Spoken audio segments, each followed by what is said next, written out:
बिस्मिल्लाहिर्रहमानिर्रहीम अस्सलाम वालेकुम डियर स्टूडेंट। आज हम एडवांस अकाउंटिंग का जो चैप्टर नंबर 9 है कॉन्ट्रैक्ट अकाउंट, उसकी एक्सरसाइज नंबर 6 आज हम करने जा रहे हैं।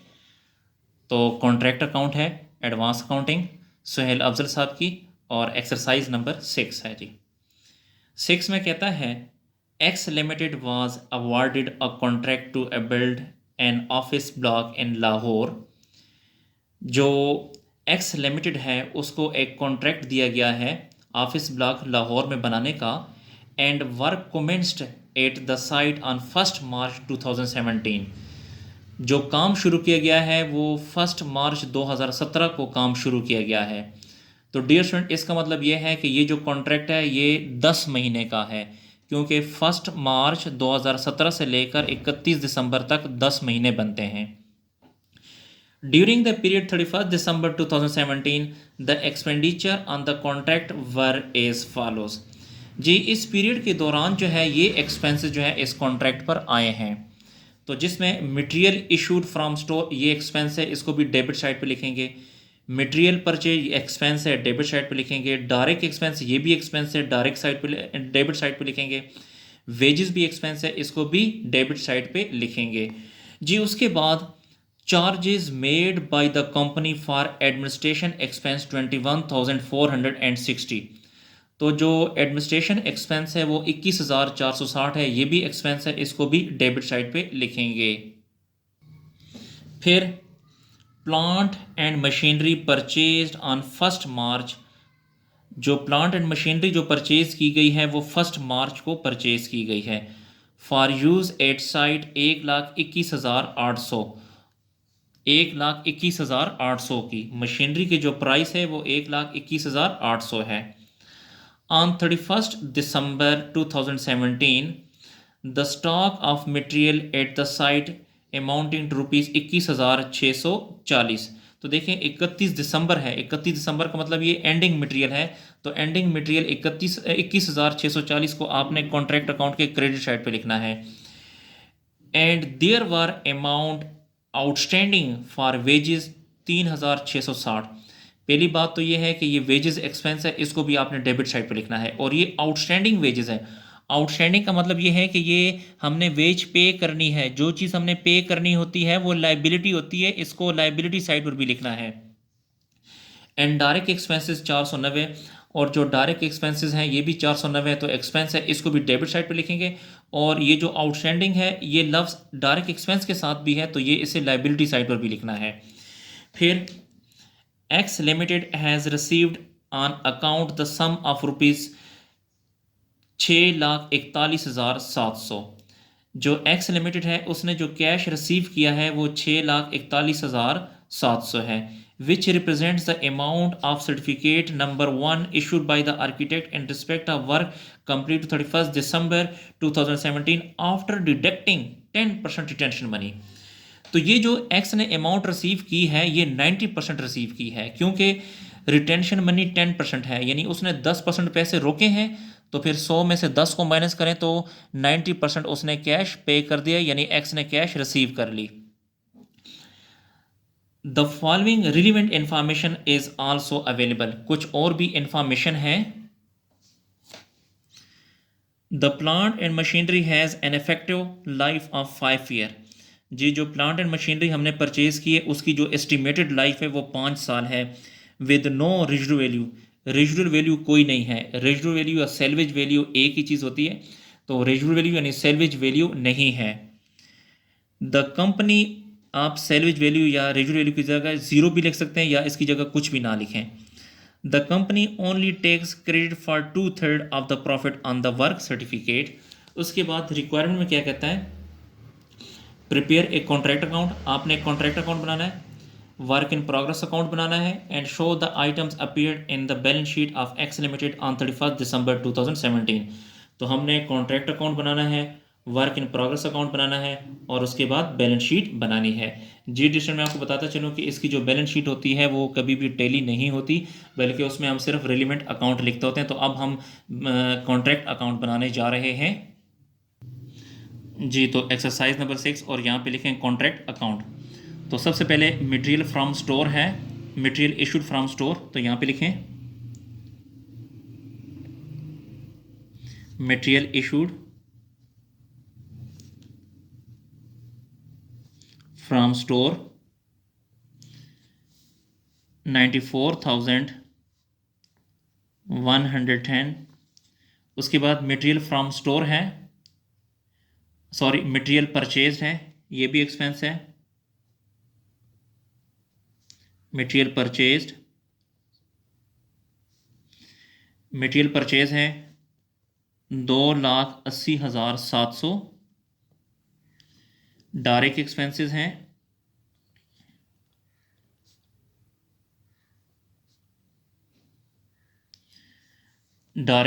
की अमाउंट है 61,490। उसके बाद जो वेजेस हैं, वेजेस भी एक्सपेंस है, डेबिट साइड पे लिखेंगे 1,84,930।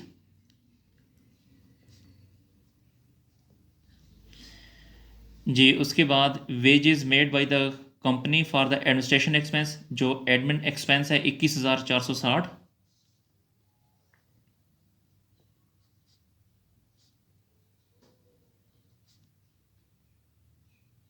एडमिनिस्ट्रेशन एक्सपेंस भी लिख सकते हैं, एडमिन एक्सपेंस भी लिख सकते हैं, 21,460।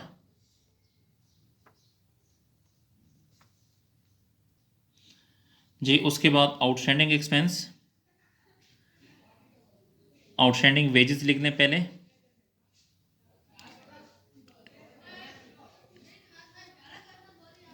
आउटस्टैंडिंग वेजेस है, आउटस्टैंडिंग वेजेस है 3,660।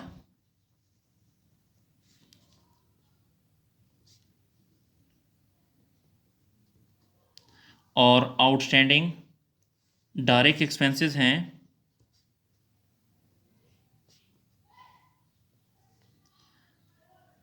डायरेक्ट एक्सपेंसेस हैं 490।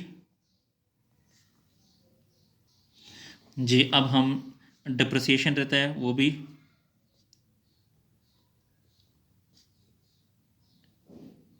जी डिप्रिसिएशन हम कैसे निकालेंगे, जो मशीनरी की जो प्राइस थी वो 21,800, इसके ऊपर लिखेंगे 1,21,800 ये मशीनरी की कीमत है। इसकी जो लाइफ थी वो 5 ईयर थी, तो डिवाइड बाई 5 करेंगे।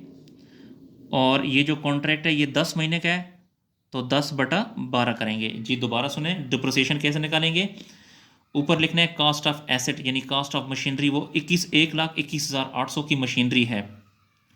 वो उसकी जो एज है यानी उसकी एस्टिमेटेड लाइफ है 5 साल है, उसको 5 साल पे 5 पे डिवाइड कर देंगे।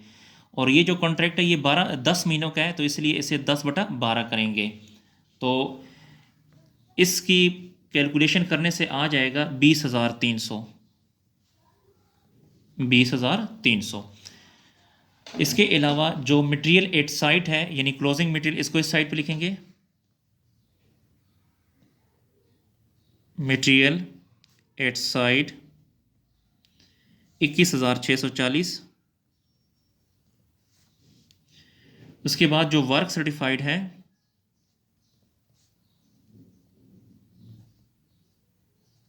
जी वर्क सर्टिफाइड की कैलकुलेशन ज़रा समझ लें।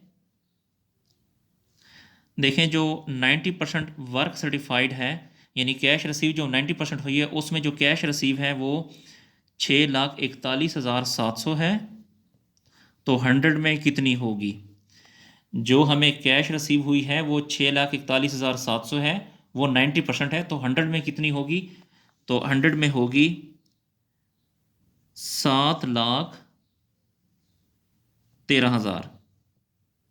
जी ये जो है वर्क सर्टिफाइड है। अब हम इसका टोटल करते हैं। जी अब इसका टोटल करें तो 21,640 जमा 7,13,000, तो इन दोनों को जमा करने से आएगा 7,34,640। इसी को यहाँ पर भी लिखें 7,34,640। अब 7,34,640 में से ये सारी अमाउंट माइनस करें, यहाँ से लेके यहाँ तक ये सारी इसमें से माइनस करें, तो रिमेनिंग अमाउंट बच जाएगी 67,500। इसे आपने प्रॉफिट भी कहना है या बैलेंस कहना है, प्रॉफिट या प्रॉफिट कैरी डाउन CD।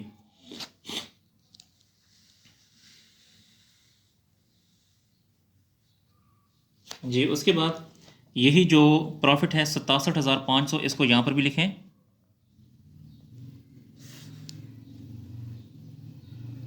इसको यहाँ पर भी लिखें, यहाँ पर भी लिखें, और इसको अब आपने यहाँ पर भी लिखना है, और यहाँ पे लिखें प्रॉफिट एंड लॉस अकाउंट।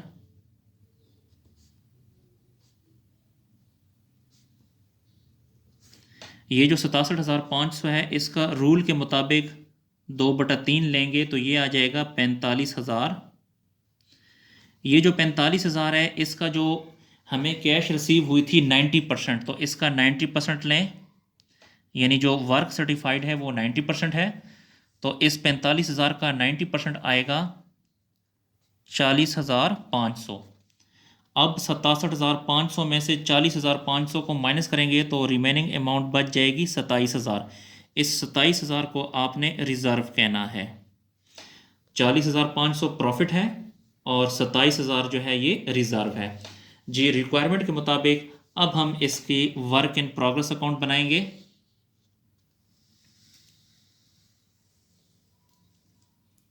जी तो ये वर्क इन प्रोग्रेस अकाउंट है। जी डियर स्टूडेंट, मैंने आपसे ये कहा था कि जब भी वर्क इन प्रोग्रेस अकाउंट बनाएंगे तो आपने जो वर्क सर्टिफाइड और वर्क अनसर्टिफाइड आपने इस डेबिट साइड पे लिखना है, और रिज़र्व जो है आपने क्रेडिट साइड पे लिखना है। तो हमारे पास जो वर्क सर्टिफाइड है,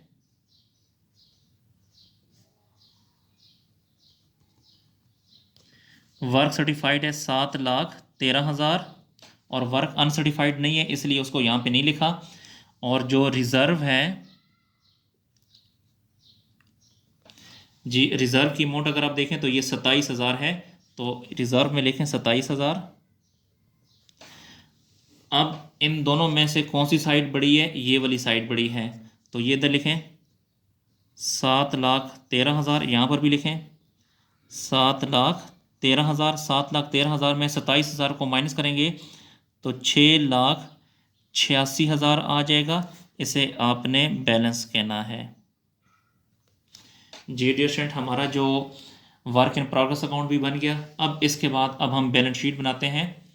तो ये बैलेंस शीट का फॉर्मेट है, तो अब हम इसमें बैलेंस शीट बनाएंगे।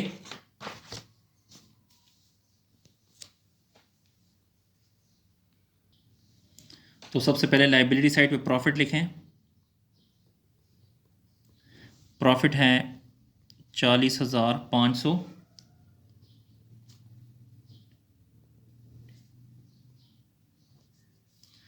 आउटस्टैंडिंग वेजेस लायबिलिटी है 3,660।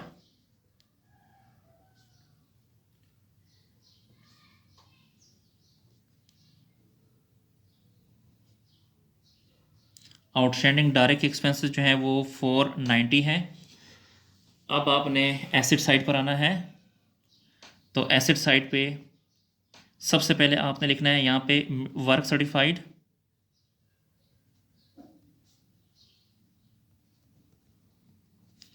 और प्लस करेंगे वर्क अनसर्टिफाइड। जो वर्क सर्टिफाइड है वो 7,13,000 है, अनसर्टिफाइड नहीं है तो नील कर दिया। इसको यहाँ लिख लेंगे।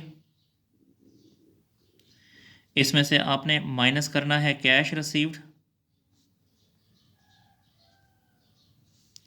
कैश रिसीव है हमारे पास 6,41,700, तो इससे आ जाएगा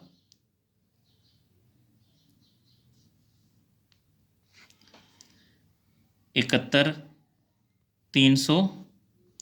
इसमें से फिर आपकी मर्ज़ी है, अगर रिज़र्व भी माइनस कर लें तो बेहतर होगा, ना भी करें तो कोई इशू नहीं है।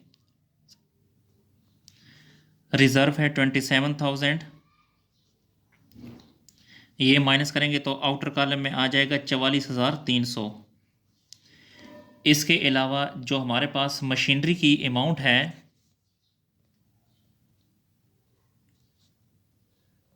मशीनरी एसेट होता है इसलिए एसेट में लिख रहे हैं, मशीनरी की अमाउंट है 1,21,800 और इसमें से लेस करेंगे डिप्रिसिएशन। तो कॉन्ट्रैक्ट अकाउंट में अगर आप देखें तो डिप्रिसिएशन 20,300 है, तो 20,300 को माइनस कर दें तो ये आ जाएगा 1015 एंड 000। इसके अलावा हमारे पास एक एंडिंग मटेरियल भी है, यानी क्लोजिंग मटेरियल है। तो क्लोजिंग मटेरियल ये भी एसेट होता है, तो इसको भी एसेट साइड पे लिखें, मटेरियल एट साइड 21640। जी डियर स्टूडेंट, हमारा जो क्वेश्चन है वो इख्तिताम पजीर हुआ। डियर स्टूडेंट, अगर आपको मेरी वीडियो पसंद आ रही है तो मेरे चैनल को लाजमी सब्सक्राइब करें और लाइक करें ताकि मेरी हौसला अफजाई हो, और कोशिश करें कि इन वीडियोस को अपने दोस्तों के साथ भी शेयर करें ताकि वो भी इससे फ़ायदा उठा सकें। जी बहुत शुक्रिया, अल्लाह हाफिज़।